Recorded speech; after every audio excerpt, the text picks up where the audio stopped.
पुण्यात आज मुख्यमंत्री लाडकी बहीण योजनेचा शुभारंभ। आतापर्यंत राज्यातील 1,07,00,000 महिलांना मुख्यमंत्री लाडकी बहीण योजनेचा लाभ।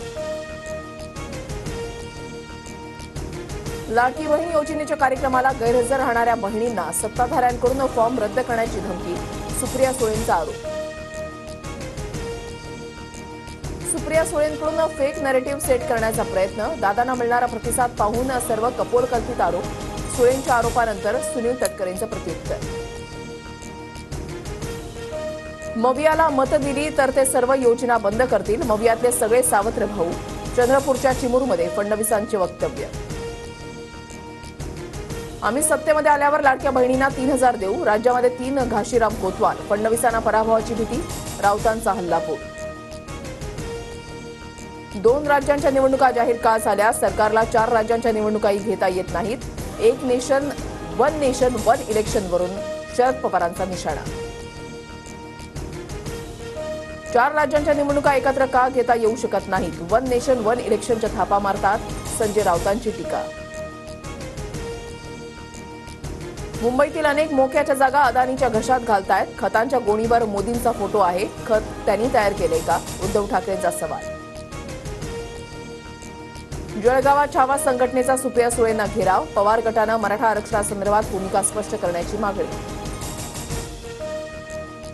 कोलकातामधील महिला डॉक्टरवर झालेल्या अत्याचाराच्या निषेधार्थ देशभरात डॉक्टरांचं आज काम बंद आंदोलन। फक्त रुग्णालयामधील आपत्कालीन सेवा सुरू राहणार। नाशिकमध्ये सकल हिंदू समाजाच्या मोर्चावेळी तणाव। 15 ते 16 जण ताब्यात। राण्यानंतर पालकमंत्री दादा भुसेंच्या उपस्थितीमध्ये दुपारी 1:30 वाजता बैठक। बांगलादेशातील हिंदूंवरील अत्याचाराविरोधात धुळ्यामध्ये आज सकल हिंदू समाजाकडून बंदची हाक।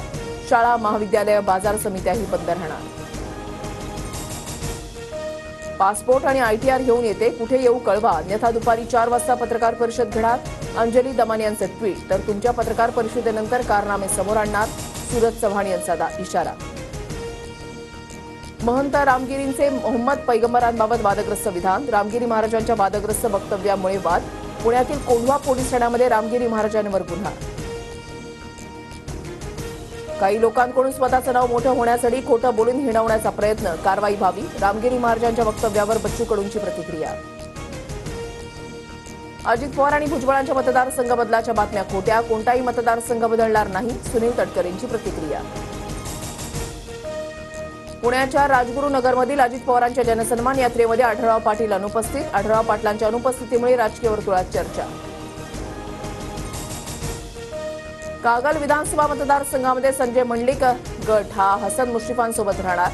संजय बाबा घाडगेंचाही मुश्रीफांना पाठिंबा। समर्जित घाडगे आणि मुश्रीफांमध्ये लढत होण्याची चिन्ह।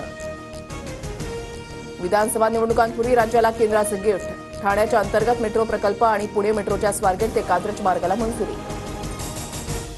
आम्ही मंजुरी देऊनही पुण्यामध्ये मेट्रो उशिरा का सुरू होतीये? विकास होत असल्यास विरोध करणार नाही। निवडणुकांच्या तोंडावर हा दिखावा असू नये। वडेट्टीवारांची टीका। शिंदेगडाचे आमदार संजय गायकवाडांनी तलवारीनं केक कापला। पत्नीला तलवारीनंच केक भरल्याचं समोर। संजय गायकवाड यांचा व्हिडिओ व्हायरल। एसटी महामंडळाच्या ताफ्यामध्ये नव्यानं 2,250 गाड्या दाखल होणार। अशोक लेलँड कंपनीच्या फाईलला हिरवा कंदील। ऑगस्टपासून पावसानं विश्रांती घेतल्यामुळे पुन्हा उकाडा वाढला। पुढील काही दिवसांमध्ये मुंबई, ठाणे आणि पालघरमधील काही भागात हलक्या सरींची शक्यता। विनेश फोगाट भारतात दाखल। विनेशचं दिल्ली विमानतळावर जंगी स्वागत। मायभूमीवर दाखल होताच विनेश फोगाट भाऊक।